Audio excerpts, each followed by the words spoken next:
Olá a todas e todos, o meu nome é Cristiane Maté, sou professora no Departamento de Bioquímica da Universidade Federal do Rio Grande do Sul. Essa é a disciplina Biologia Celular e Molecular no curso Licenciatura em Ciências Biológicas EAD. Falaremos hoje sobre DNA e metodologias relacionadas. Essa é a nossa quarta semana do curso e no plano de aula dessa semana nós temos enzimas utilizadas na biologia molecular e metodologias de biologia molecular utilizadas em pesquisa e diagnóstico de doenças. Falaremos sobre clonagem molecular, sequenciamento do DNA, reação em cadeia da polimerase e CRISPR-Cas9.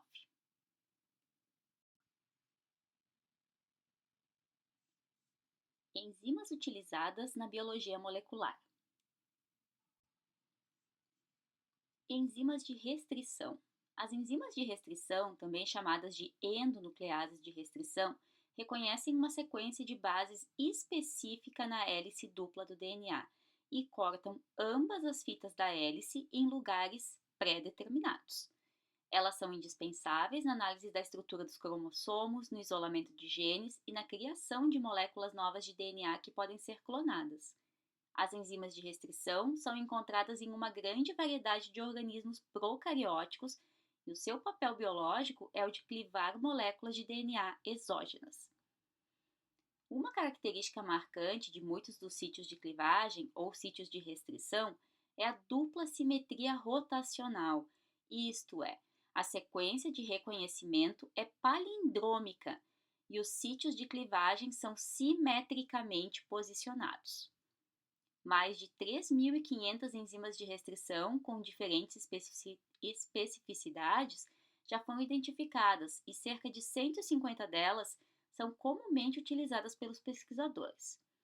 As enzimas de restrição são utilizadas para cortar moléculas de DNA em fragmentos específicos, facilmente manipulados e que podem conter determinado gene. Um pedaço de DNA produzido pela ação de uma enzima de restrição também pode ser clivado em fragmentos menores por uma outra enzima. DNA ligase. Para a clonagem de um determinado segmento de DNA, as enzimas de restrição mais utilizadas são aquelas que geram fragmentos com extremidades de fita simples complementares de até 4 nucleotídeos de comprimento, que possuem afinidade uma pela outra e são denominadas extremidades coesivas. Fragmentos de DNA contendo extremidades coesivas complementares podem ser unidos pela DNA ligase, que catalisa a formação de uma ligação fosfodiéster entre as duas moléculas. A DNA ligase requer um grupamento hidroxílico livre na extremidade 3' de uma das cadeias de DNA e um grupamento fosfato na extremidade 5' da outra cadeia. Ela é ativada pela adenilação de um resíduo de lisina no sítio ativo, que por sua vez adenila o grupamento fosfato da extremidade 5' do DNA-alvo, ativando. Esse grupamento ativado sofre o ataque nucleofílico do grupamento hidroxílico livre da extremidade 3', ocorrendo a formação da ligação fosfodiéster e a liberação do AMP. O bacteriófago T4 e as células eucarióticas utilizam ATP para adenilar a enzima, ao passo que a Escherichia coli e outras bactérias utilizam NAD+, nas suas reações de adenilação. Existem também certas endonucleases de restrição que cortam uma molécula de DNA sem criar extremidades coesivas. A DNA ligase pode unir essas moléculas de DNA com as chamadas extremidades cegas, com outras moléculas, assim também portando extremidades cegas.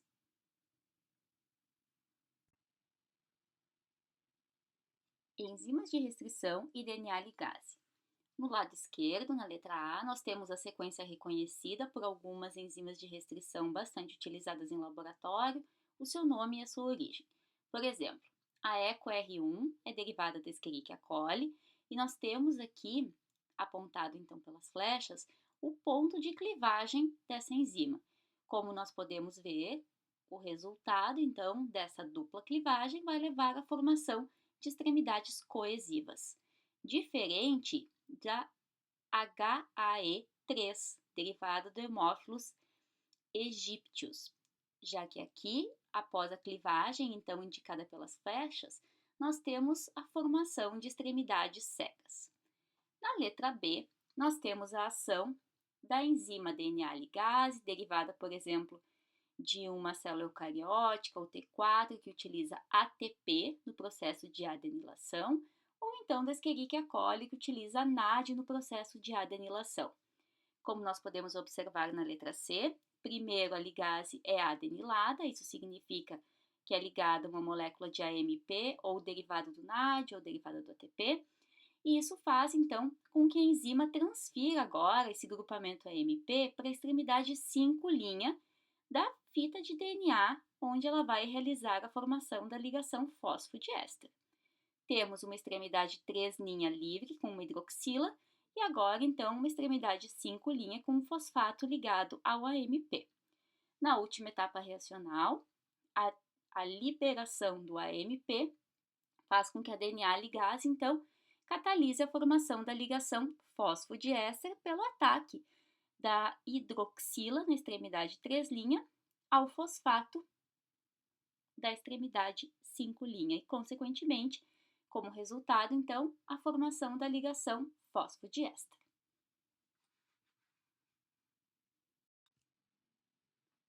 DNA polimerases. As DNA polimerases são enzimas que sintetizam uma nova fita de DNA, complementar a uma fita molde de DNA ou RNA. A maioria das DNA polimerases atua no processo de replicação do DNA e funciona somente se o molde possuir uma região de fita dupla, que irá atuar como iniciador para a polimerização. 4 tipos de DNA polimerase são utilizados rotineiramente em biologia molecular: a DNA polimerase 1, o fragmento Clenol, DNAs polimerases termoestáveis e transcriptases reversas. DNA polimerase 1.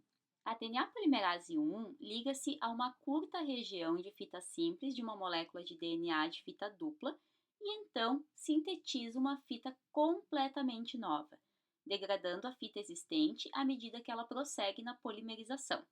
A DNA polimerase 1 é uma enzima com dupla atividade, pois polimeriza e degrada o DNA. Fragmento de Clenol. Essa enzima surge da modificação da DNA polimerase 1 devido à remoção de sua porção com atividade nucleolítica, correspondendo aos 323 primeiros aminoácidos da enzima.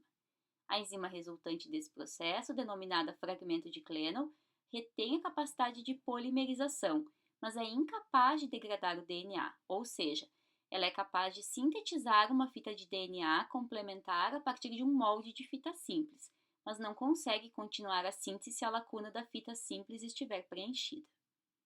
A principal aplicação do fragmento de Clenol está no sequenciamento de DNA pelo método de Sanger, que nós veremos posteriormente.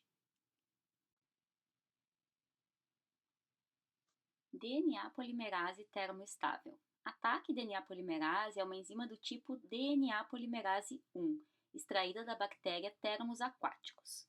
Esse organismo vive em fontes termais e muitas de suas enzimas, incluindo a TAC DNA polimerase, são termoestáveis, portanto resistentes à desnaturação pelo calor. Essa característica especial da TAC DNA polimerase a torna adequada para utilização em metodologias como a PCR, que envolve etapas de aquecimento a temperaturas de mais de 90 graus Celsius. Outra DNA polimerase termoestável, também utilizada em PCR, é a PFU-DNA polimerase, uma enzima encontrada no organismo hipertermófilo Pirococcus furiosus. Essa enzima tem a menor taxa de erro reconhecida na síntese de DNA, sendo por isso usada em aplicações que exigem grande fidelidade. A enzima catalisa a incorporação de nucleotídeos na direção 5' 3', na presença de magnésio a 70 até 80 graus Celsius. A PFU-DNA polimerase tem atividade exonucleásica 3' 5', o que lhe permite corrigir erros introduzidos durante a polimerização.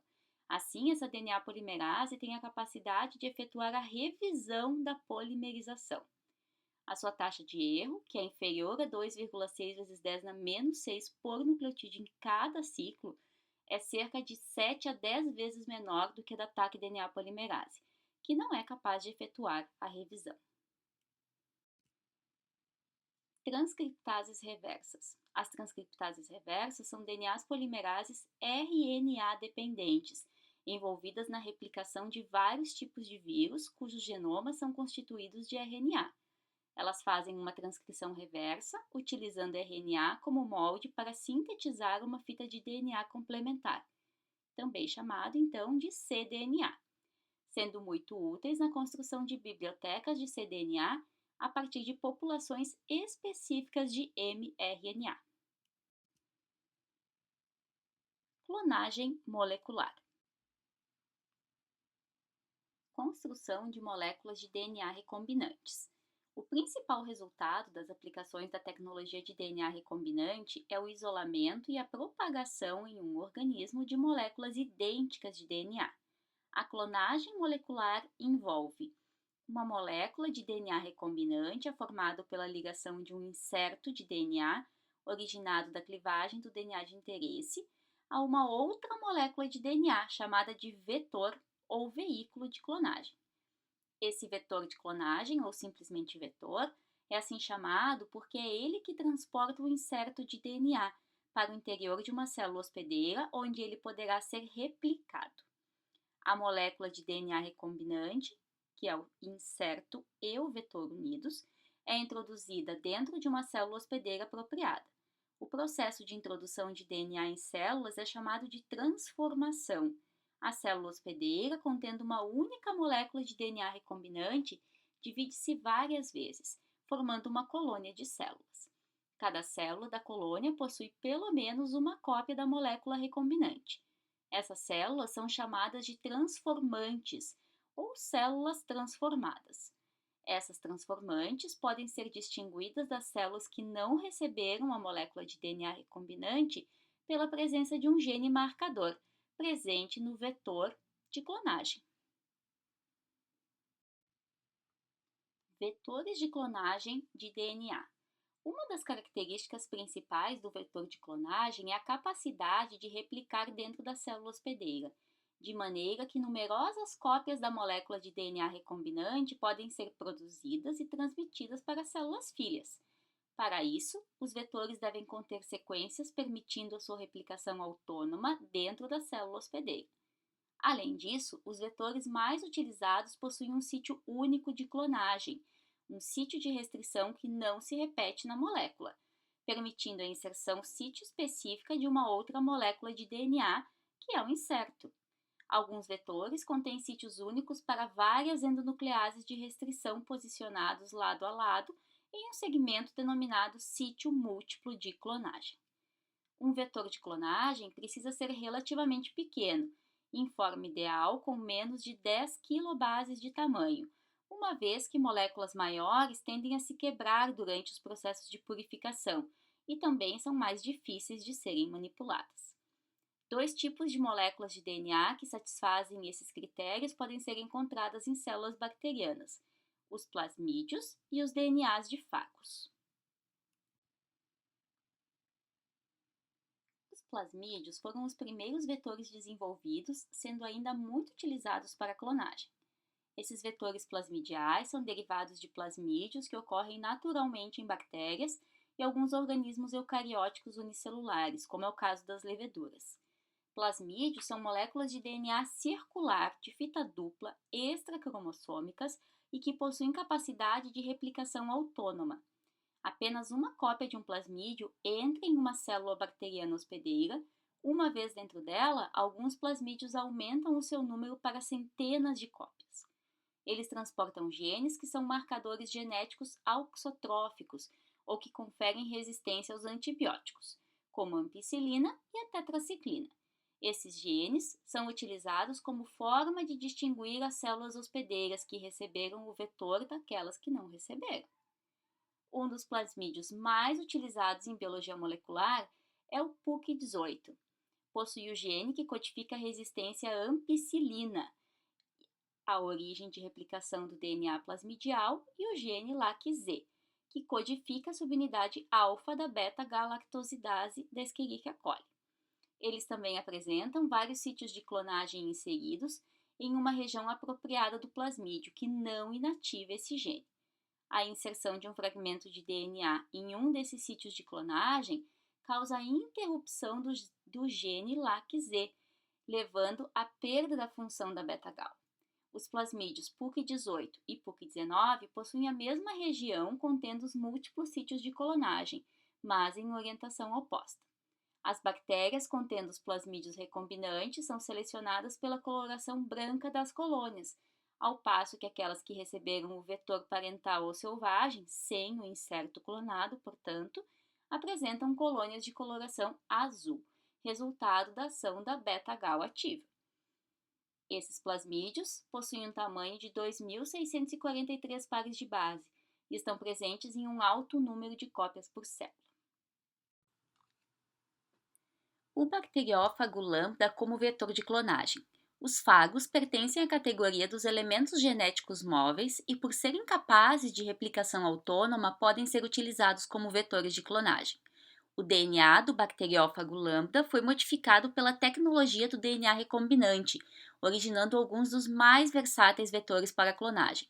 Segmentos de DNA inseridos em um genoma viral podem ser introduzidos dentro de uma célula hospedeira como uma partícula viral, por meio de um processo denominado transfecção. Em vivo, um fago infectivo é composto por um capsídeo e uma cauda, formados por proteínas do fago e de DNA. As proteínas do fago são produzidas separadamente a partir do DNA viral que está replicando e somente após é que o capsídeo e o DNA são reunidos para formar a partícula viral. A reação natural de empacotamento do DNA do fago necessita como substrato longas moléculas lineares de DNA, chamadas de concatâmeros, que são formadas por uma série de genomas virais completos unidos. Existe uma porção do genoma viral que não é necessária para que o fago infecte uma célula e replique-se normalmente. Portanto, esse segmento, chamado de stuffer, ou seja, recheio, pode ser substituído por um DNA exógeno, que é o nosso inserto, então, de interesse. Os tamanhos desses genomas recombinantes podem variar de 75% a 105% do comprimento do genoma viral normal, permitindo que insertos com diversos tamanhos de 9 até 23 kilobases, dependendo do vetor utilizado, sejam clonados. Aqui nós temos uma figura mostrando o mapa dos plasmídios PUC18 e 19 na parte superior e um esquema da utilização de um derivado do bacteriófago lambda como vetor de clonagem na parte inferior, na letra B. Então, começamos na parte superior, podemos observar que este plasmídio ele possui a origem de replicação, possui o gene de resistência à ampicilina e também o gene LAC-Z. Os sítios de clonagem podem ser observados em preto e, como nós podemos observar então na parte central do slide, eles contêm diversos sítios-alvo para enzimas de restrição. Na parte inferior, na letra B, nós temos o DNA então, que é derivado do bacteriófago lambda, e podemos ver em cinza um fragmento central de 14 quilobases que pode ser removido através de digestão com uma endonuclease e substituído por um DNA exógeno de interesse, que será então posteriormente empacotado in vitro para a formação de uma molécula de DNA exógena dentro deste fago, que será infectivo então nesse processo de replicação numa outra célula hospedeira. Plasmídios. Plasmídios utilizados como vetores são adequados à clonagem de fragmentos de DNA, apresentando uma variação de tamanho desde poucas centenas até 9.000 pares de bases.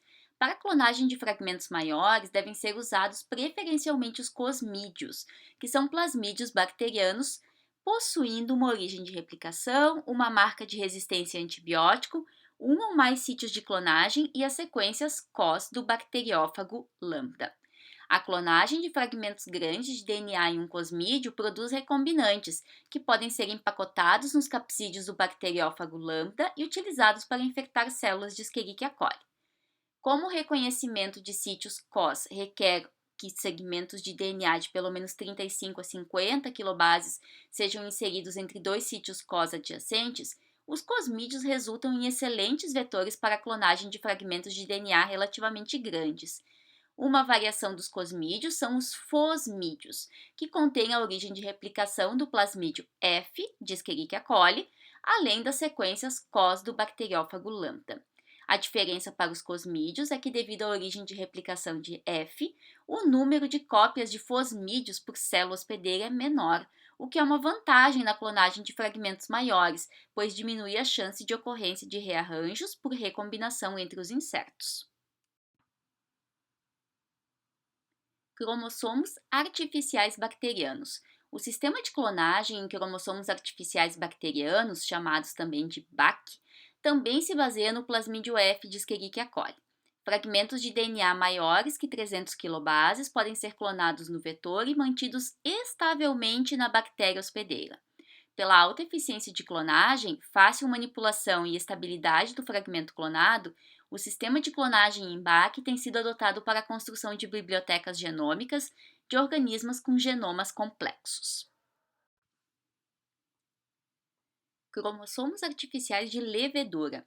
Permite a clonagem de fragmentos mais longos de DNA, de 100 até 1000 quilobases, utilizando como vetores cromossomos artificiais de levedura chamados de IACs, desenvolvidos para a levedura Saccharomyces cerevisiae. Os IACs são plasmídeos, que contêm marcadores genéticos para a seleção e componentes funcionais de um cromossomo eucariótico, isto é, contém elementos para replicação autônoma, um centrômero para a segregação correta durante divisão celular e os telômeros necessários para a estruturação e estabilização de moléculas lineares. Os plasmídeos de IAC têm sido muito importantes na construção de bibliotecas genômicas de organismos com genomas complexos, por exemplo, os mamíferos. Introdução de moléculas de DNA recombinantes em células bacterianas. O propósito primário da transformação é a introdução da molécula de DNA recombinante em uma célula em que ela será replicada. Outras razões para a realização do processo de transformação. Os elementos genéticos responsáveis pela regulação da expressão do gene podem ser determinados pelas mutações nesse gene e pela análise subsequente de sua atividade sob condições fisiológicas variadas. 2. Os efeitos ocasionais de um gene sobre o crescimento celular podem ser investigados pela produção de linhagens celulares que, ao expressarem o gene, definem o seu fenótipo. E 3. Podem ser produzidas linhagens celulares para a superexpressão do gene, permitindo a purificação do seu produto para a caracterização bioquímica ou então para a produção em grande escala para utilização industrial. Transformação bacteriana.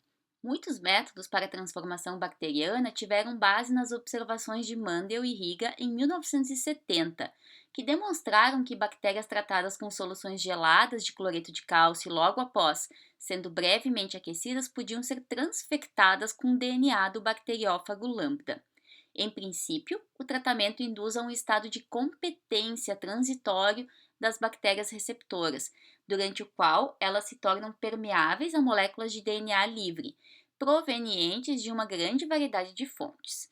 Bactérias tratadas conforme o protocolo original de Mendel e Riga rendem de 10 na 5 a 10 na 6 colônias transformadas por micrograma de DNA plasmidial. Essa eficiência pode ser aumentada de 100 a 1000 vezes pela exposição das linhagens de E. coli geneticamente mais suscetíveis à transformação, a combinação de cátions divalentes por períodos de tempos mais prolongados e tratando as células com diversos compostos como os agentes redutores. Células bacterianas podem, de forma alternativa, ser transformadas por eletroporação. O método baseia-se na introdução de DNA em células previamente tratadas com uma solução de baixa concentração salina para reduzir a força iônica da suspensão celular. Essas células, suspendidas em uma solução de glicerol 10%, são submetidas a um campo elétrico de alta voltagem, que, ao abrir pequenos poros na membrana celular, propicia a entrada do DNA na célula através dessas aberturas. Transfecção com DNA de fagos. A introdução de DNAs de fagos derivados do bacteriófago lambda em determinadas linhagens de Escherichia coli baseia-se na capacidade que o fago apresenta de ligar-se aos receptores proteicos localizados na membrana externa da bactéria. Isso ocorre por adsorção. Esses receptores são utilizados para o transporte de maltose para o interior da célula. Devido ao fato da síntese desses receptores ser induzida por maltose e reprimida por glicose, as culturas de bactérias que irão ser infectadas pelo fago no processo denominado transfecção devem ser cultivadas em um meio contendo maltose e sem glicose. A absorção das partículas virais aos receptores ocorre de forma rápida e eficiente em poucos minutos, tanto em temperatura ambiente como a 37 graus Celsius. A penetração do DNA do fago na célula e os eventos subsequentes que levarão ao ciclo lítico não ocorrem eficientemente em temperatura ambiente, o que impede a formação das placas de lise, que são zonas no meio da cultura desprovidas de células, as quais foram lisadas pela infecção viral, quando as culturas são mantidas, então, nessas condições. Seleção de transformantes. A transformação de células bacterianas competentes é um processo ineficiente, por mais cuidadosa que tenha sido a preparação das células. Embora a exposição de bactérias competentes a 1 nanograma de um vetor viral do tipo PUC18, por exemplo, possa resultar em 1.000 até 10.000 transformantes, isso representa a entrada de apenas 0,01% de todas as moléculas disponíveis nas células. A solução é utilizar uma marca de seleção contida no plasmídio. Uma marca de seleção pode ser um gene que confira à célula transformada uma nova característica, ausente na célula não transformada. Um bom exemplo de marca de seleção é o gene que confere resistência ao antibiótico ampicilina do PUC18. Após um experimento de transformação com PUC18, somente as células de Escherichia coli que adquiriram um plasmídio serão resistentes ao antibiótico e capazes de formar colônias em uma placa de cultivo com meio sólido contendo o antibiótico ampicilina. As células não transformadas, que serão sensíveis ao antibiótico, morrerão e, portanto, não produzirão colônias nesse meio seletivo. Imediatamente após o choque térmico e antes das células serem submetidas à ação seletiva, elas devem ser colocadas por um curto período de tempo em um pequeno volume de meio líquido sem o antibiótico. A replicação do plasmídio poderá então ser iniciada juntamente com a expressão de seus genes. Assim, quando as células forem expostas à presença do antibiótico, elas já sintetizaram em quantidade suficiente as enzimas que conferem resistência a ele, sobrevivendo à ação seletiva do meio. Identificação dos recombinantes. Nessa etapa, o objetivo é determinar quais das colônias transformadas são constituídas por células que receberam moléculas de DNA recombinante, então o vetor com o inserto, e quais contêm moléculas do vetor que se religaram, ou seja, o vetor vazio, ou então não foram sequer clivadas, o vetor selvagem. A maioria dos plasmídios utilizados como vetor de clonagem apresentam sítios de clonagem em regiões que, uma vez tendo recebido um inserto de DNA, essa inserção promove a inativação de um dos genes presente no vetor. Os recombinantes podem então ser identificados porque a característica codificada pelo gene inativado não estará mais presente nas células hospedeiras. Por exemplo, o PBR322 é um plasmídio com 4.362 pares de bases, portador dos genes que conferem resistência à ampicilina e à tetraciclina. A inativação de um desses genes pela inserção de um DNA exógeno em um dos vários sítios únicos de clivagem do plasmídio é uma excelente forma de selecionar recombinantes pelo método de inativação por inserção. As células contendo o PBR322 recombinante ainda apresentam resistência à ampicilina, mas serão sensíveis à tetraciclina. A identificação das colônias que contêm plasmídios recombinantes é feita por meio da inoculação simultânea de cada colônia em meios sólidos, que são réplicas, contendo ampicilina ou tetraciclina. Aquelas colônias que se multiplicarem no meio com ampicilina, mas forem incapazes de se multiplicar no meio com tetraciclina, carregam então os plasmídios recombinantes. Bibliotecas de DNA, uma aplicação da clonagem. A clonagem molecular tem demonstrado ser uma técnica muito útil para o isolamento de fragmentos de DNA de interesse do genoma de um organismo. Os processos de clonagem e isolamento desses fragmentos começam com a construção de uma biblioteca de DNA. Uma biblioteca de DNA consiste em todas as moléculas recombinantes geradas pela ligação dos fragmentos de DNA componentes do genoma de um organismo de interesse, que foi previamente fragmentado em um vetor apropriado. Entre os vetores utilizados nesse processo, podemos destacar o bacteriófago lambda, plasmídio, cosmídio, fosmídio, BAC e IAC. O conjunto de clones que compõe uma biblioteca deve ser introduzido em células hospedeiras para que cada recombinante possa replicar em vivo. Diferentes tipos de bibliotecas podem ser construídas, dependendo da natureza do inserto, do tipo de vetor utilizado e da finalidade a que se destina cada biblioteca.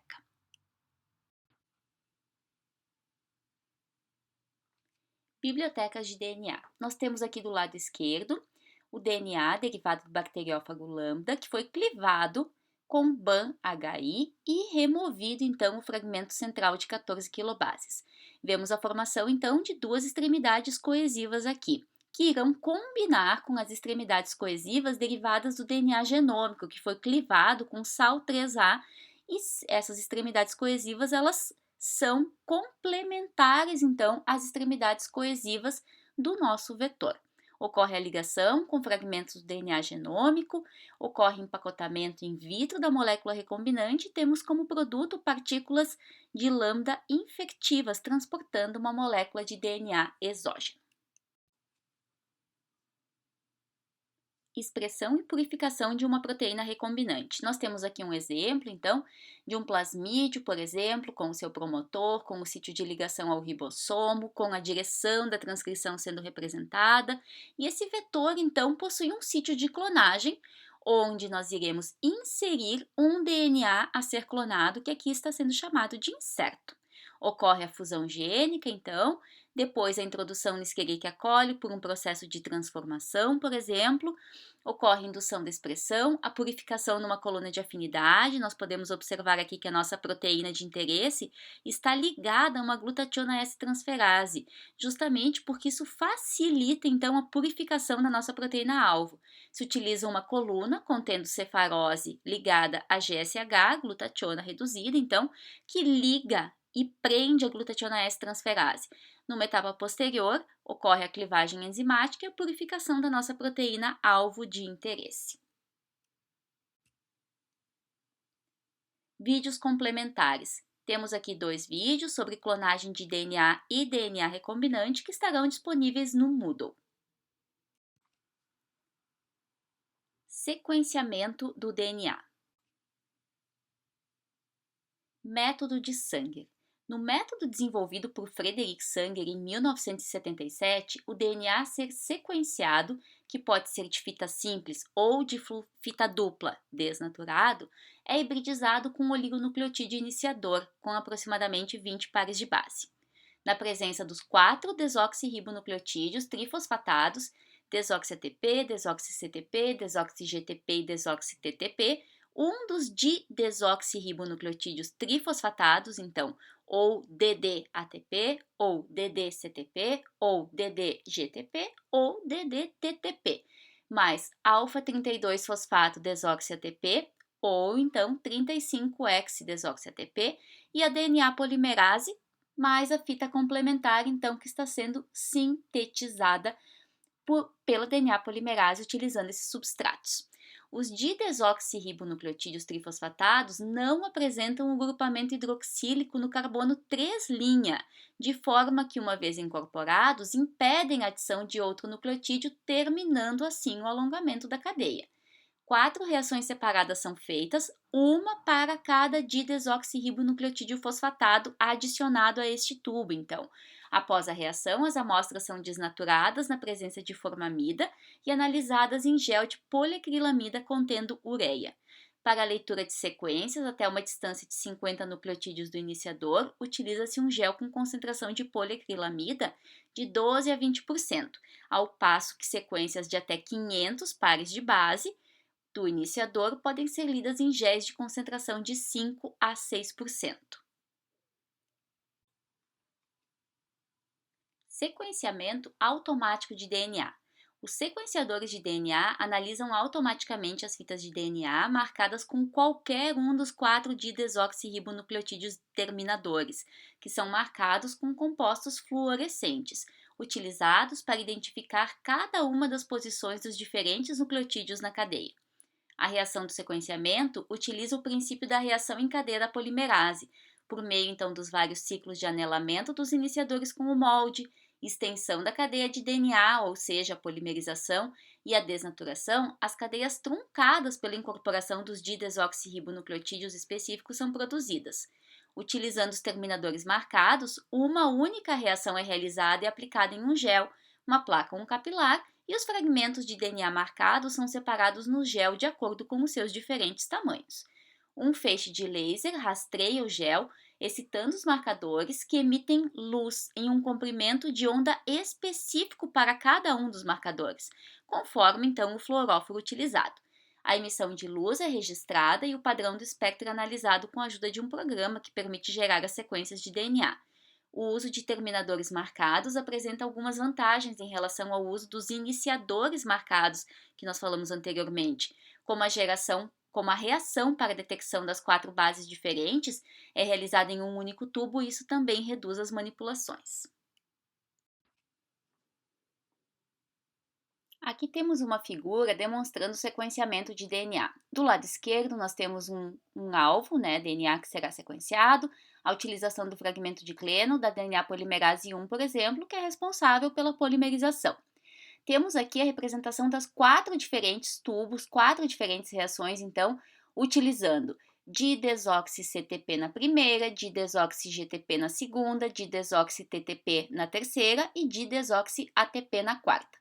Como podemos verificar, o desoxi-ATP está marcado e é ele que vai ser identificado, então, no gel de eletroforese no momento que nós tivermos a identificação dos diferentes fragmentos com diferentes tamanhos que foram sintetizados. Na letra B, nós temos a representação do desoxi-ATP, mostrando então a hidroxila na posição 3' da pentose, e o didesoxi-ATP, que não possui então a hidroxila na posição 3'. E assim também sequencialmente para os outros didesoxis.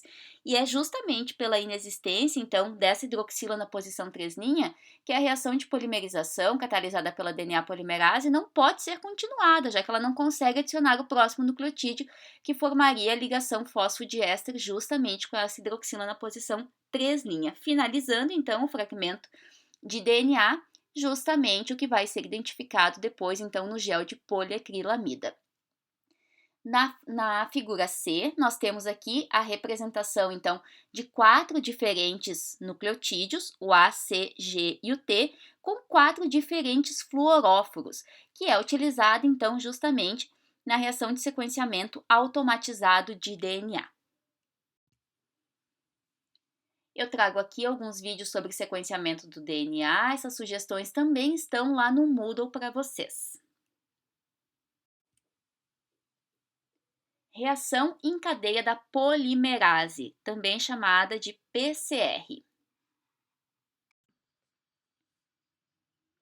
A PCR é uma técnica in vitro que permite a amplificação de uma região específica de DNA situada entre 2 regiões de sequência de DNA conhecida. Na verdade, é a reprodução da técnica de replicação do DNA em um tubo de ensaio. Ela foi desenvolvida em 1983 por Kary Mullis, utilizando um fragmento pleno da DNA polimerase 1 da Escherichia coli para catalisar a extensão da cadeia de DNA. Ele foi Prêmio Nobel de Química em 1993. Algumas características da PCR. Ela possui alta sensibilidade, pode amplificar uma sequência a partir de uma única cópia de DNA ou célula. Permite a clonagem de uma região específica do DNA, amplificando em até 1 bilhão de vezes essa sequência selecionada.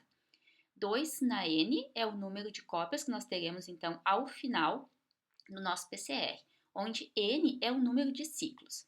Se eu tiver 20 ciclos, por exemplo, eu vou ter como resultado 1 milhão de cópias.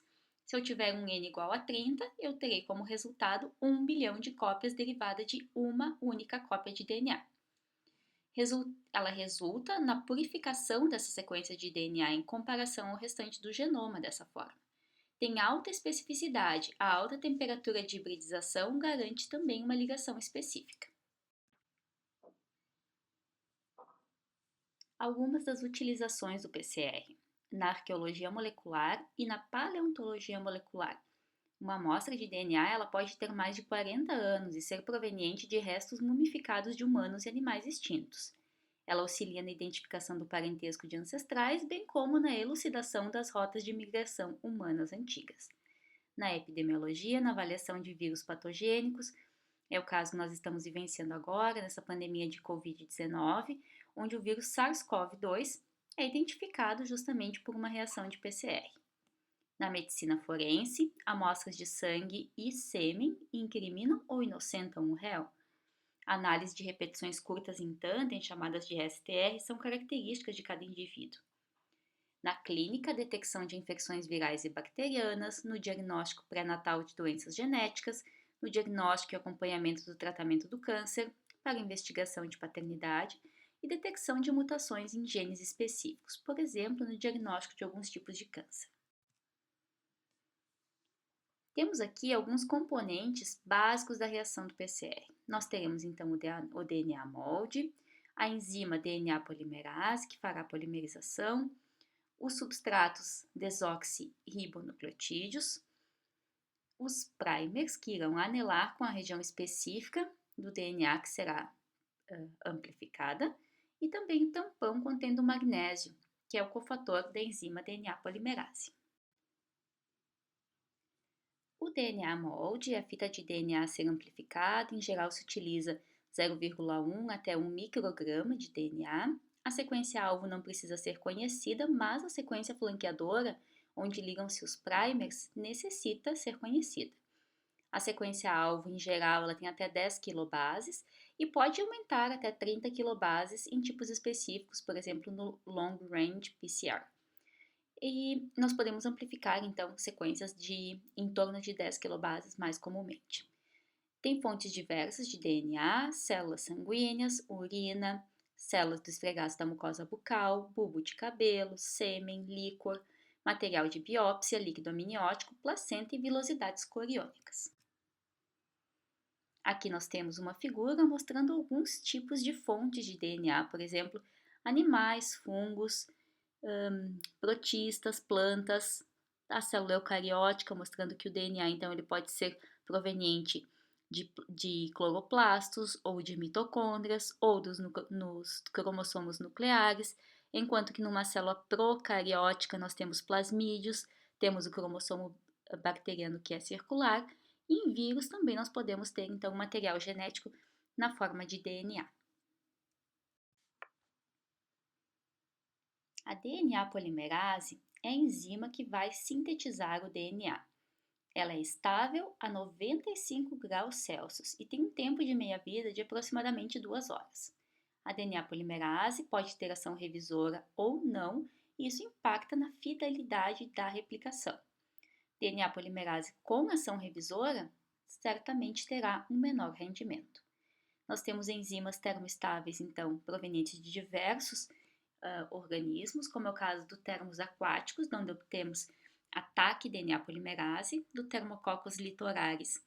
Nós obtemos a Vente polimerase, do Pyrococcus furiosus, a PFU DNA polimerase e do Thermus thermophilus se obtém a TTH DNA polimerase. A TAC DNA polimerase tem atividade ótima a 72 graus Celsius, mas ela pode ainda ser ativa até 117 graus Celsius. Ela não possui atividade revisora e tem como inibidores fenol, proteinase K, excesso de agentes quelantes, como é o caso do EDTA, a hemoglobina, SDS e elevadas concentrações salinas. Os substratos desoxirribonucleotídeos serão desoxi-ATP, desoxi-TTP, desoxi-GTP e desoxi-CTP. São substratos para síntese e alongamento, então, do DNA. A concentração deles deve ser idêntica e é em torno de 200 micromolar. Os oligonucleotídeos iniciadores, também chamados de primers, são complementares às extremidades da sequência que será amplificada. A complementaridade com a sequência molde não precisa ser exata, mas tem que ser bastante similar. Eles atuam como iniciadores de replicação, sendo estendidos pela DNA polimerase. Então, eles vão fornecer a extremidade 3' que a enzima necessita para sintetizar o DNA. Eles são sintetizados a partir da sequência do DNA molde. Esses primers, então, ou oligonucleotídeos iniciadores, em geral têm 18 a 30 nucleotídeos, contêm uma quantidade semelhante de G mais C e de A mais T, e evitam estruturas secundárias e autocomplementaridade no projeto do primer, isso é bem importante. A extremidade 3' deve possuir C ou G. Por quê? Porque o pareamento CG ele possui 3 ligações de hidrogênio, sendo mais forte e anelando de uma forma mais eficiente então com o DNA molde. O TM ou T-melting é a temperatura de fusão e a temperatura onde metade do dúplex de DNA dissocia, indicando a estabilidade do dúplex. T-melting do par de primers não deve diferir mais de 5 graus Celsius, já que nós teremos uma temperatura fixa de anelamento. O T-melting é igual a 4 vezes G mais C mais 2 vezes A mais T, para um primer com até 25 nucleotídeos. Hoje existem muitos programas que fazem esses cálculos. E a temperatura do anelamento será de aproximadamente 5 graus menor do que o T-melting para garantir que o anelamento aconteça de uma forma eficiente. O cofator é o magnésio 2+. Em geral, se utiliza de 1 a 3 milimolar desse íon. Uma alta concentração dele vai favorecer pareamentos não específicos dos primers, assim como a ligação da DNA polimerase em sítios inespecíficos, causando infidelidade e o aparecimento de artefatos. Por outro lado, uma baixa concentração de magnésio reduz o rendimento da PCR. É importante utilizar EDTA no tampão a fim de quelar metais interferentes. E o tampão apresenta também uma força iônica e um pH adequados para a reação além do magnésio. Etapas da amplificação. A primeira é a desnaturação, que ocorre numa temperatura entre 92 e 96 graus Celsius. Ela deve ser completa, como nós podemos verificar aqui nessa primeira parte da imagem. Nós temos então a separação da dúplex do DNA em 2 fitas completamente isoladas por meio do rompimento das ligações de hidrogênio em função do aquecimento.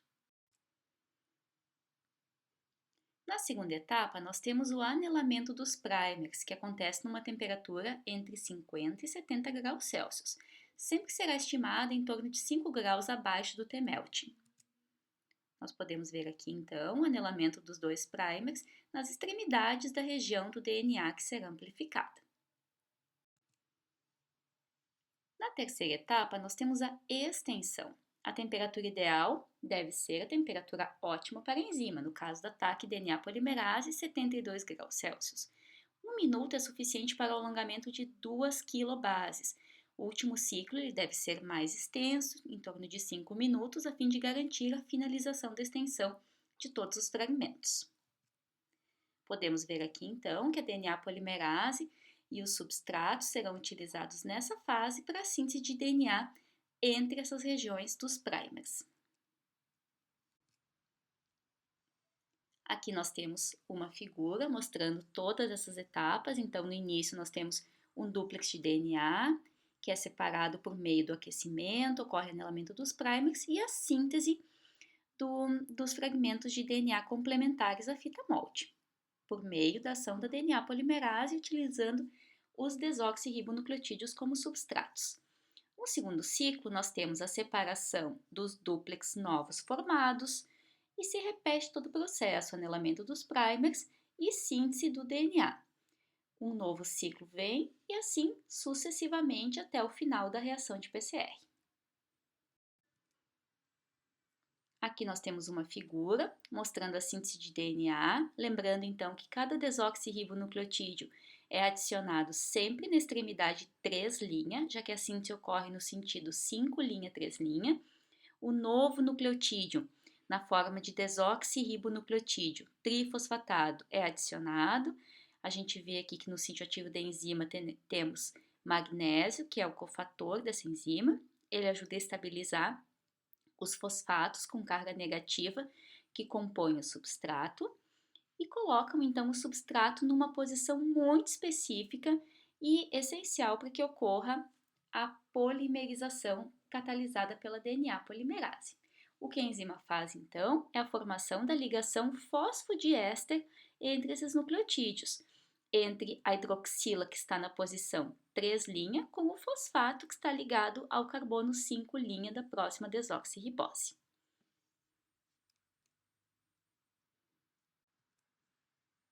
Nesse slide, nós temos o equipamento termociclador, cuja função é justamente manter a temperatura de cada ciclo pelo tempo definido.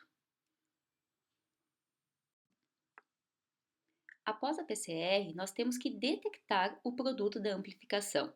Isso é feito, então, num gel, que em geral é o gel de agarose, mas como nós veremos, existem outras possibilidades. Nós temos aqui, então, na letra A, um gel sendo demonstrado, sendo colocado numa cuba, as amostras elas são colocadas então nos pocinhos desse gel de agarose e o nosso DNA ele vai correr do polo negativo para o polo positivo, sendo separado de acordo com o peso molecular. É importante que a gente sempre tenha também um padrão de peso molecular sendo colocado para ser utilizado para a comparação dos fragmentos que estão na nossa amostra. Os fragmentos pequenos vão correr mais do que os fragmentos grandes, então eles vão estar mais próximos do final do gel. O gel de agarose, então, separa fragmentos de DNA contendo 200 pares de base até 50 quilobases. Ajustando a concentração de agarose, nós podemos detectar tamanhos maiores ou menores, então, de fragmentos de DNA. O gel de poliacrilamida, ele é utilizado para a separação de fragmentos pequenos de até 1000 pares de bases. E quando se utiliza a eletroforese em campo pulsado, permite a separação de fragmentos com tamanho superior a 50 quilobases. Nós temos aqui nessa figura um gel, por exemplo, de agarose que foi utilizado para a separação de um produto de PCR. Então, do lado esquerdo, nós temos o padrão de peso molecular do DNA, bem à esquerda, e 5 amostras distintas. Então, a amostra número 1, 2 e 4, nós vemos uma banda bem específica num peso molecular que se pode mais ou menos definir. No número 3, nós não tivemos a reação acontecendo, e no número 5, nós tivemos 3 diferentes fragmentos sendo sintetizados.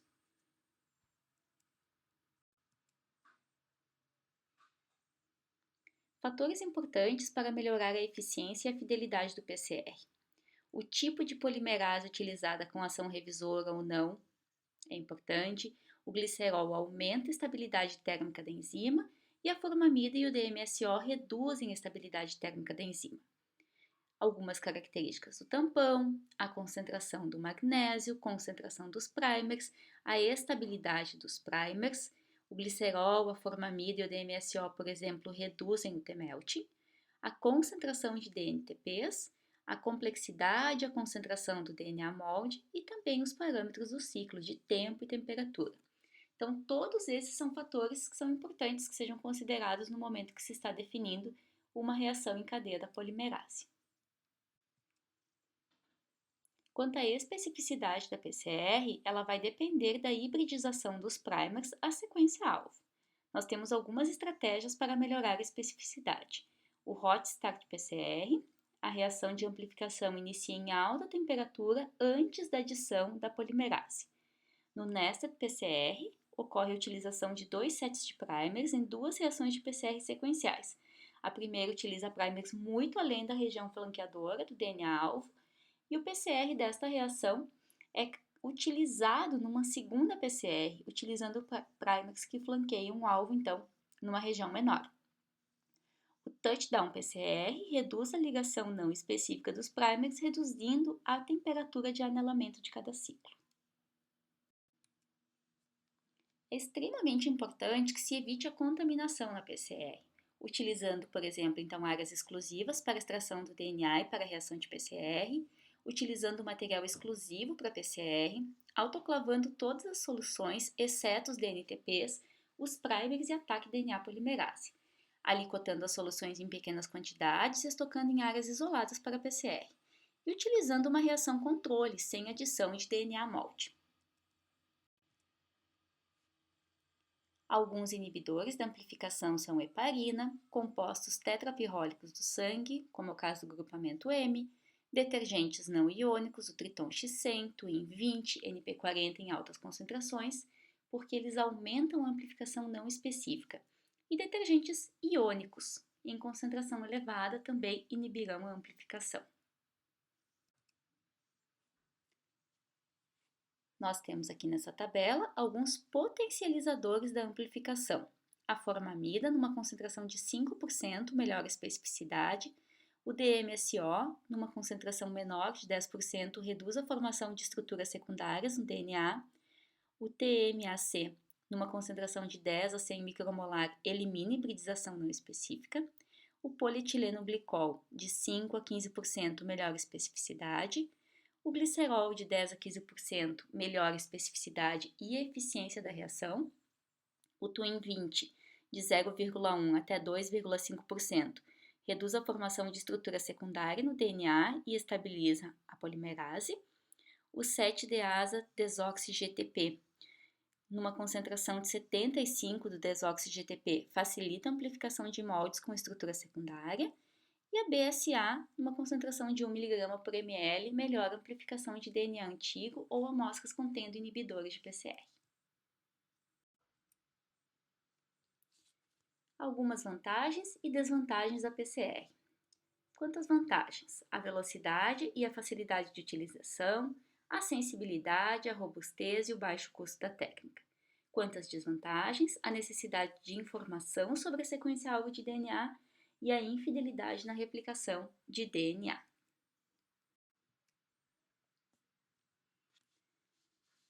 Aqui nós temos algumas variações da técnica de PCR. O multiplex PCR amplifica simultaneamente 2 ou mais fragmentos de DNA.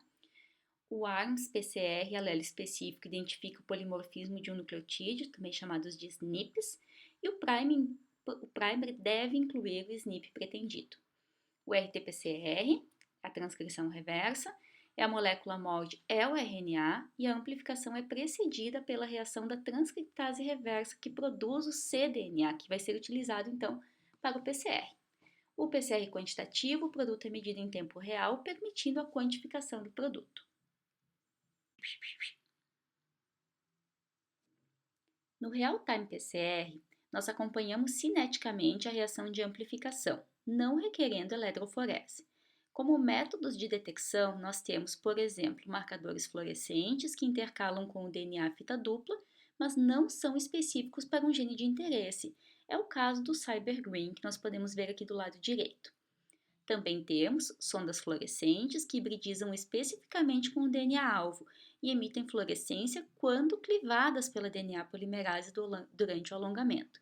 É o segundo caso nessa figura abaixo. Nós temos então a polimerização acontecendo e no momento que a DNA polimerase passa pela sonda que está anelada com o DNA-alvo, rompe essa sonda e isso emite fluorescência. Nós temos aqui alguns vídeos sobre o PCR que podem ser muito úteis no entendimento dessa técnica tão difundida em biologia molecular e tão importante. Nós temos primeiro técnicas sobre os fundamentos do PCR, depois o PCR tradicional e depois o PCR em tempo real. São as técnicas mais utilizadas. Falaremos agora sobre a metodologia de CRISPR. Eu trago aqui 2 vídeos que vocês também encontrarão no Moodle sobre edição do DNA utilizando essa metodologia de CRISPR-Cas9.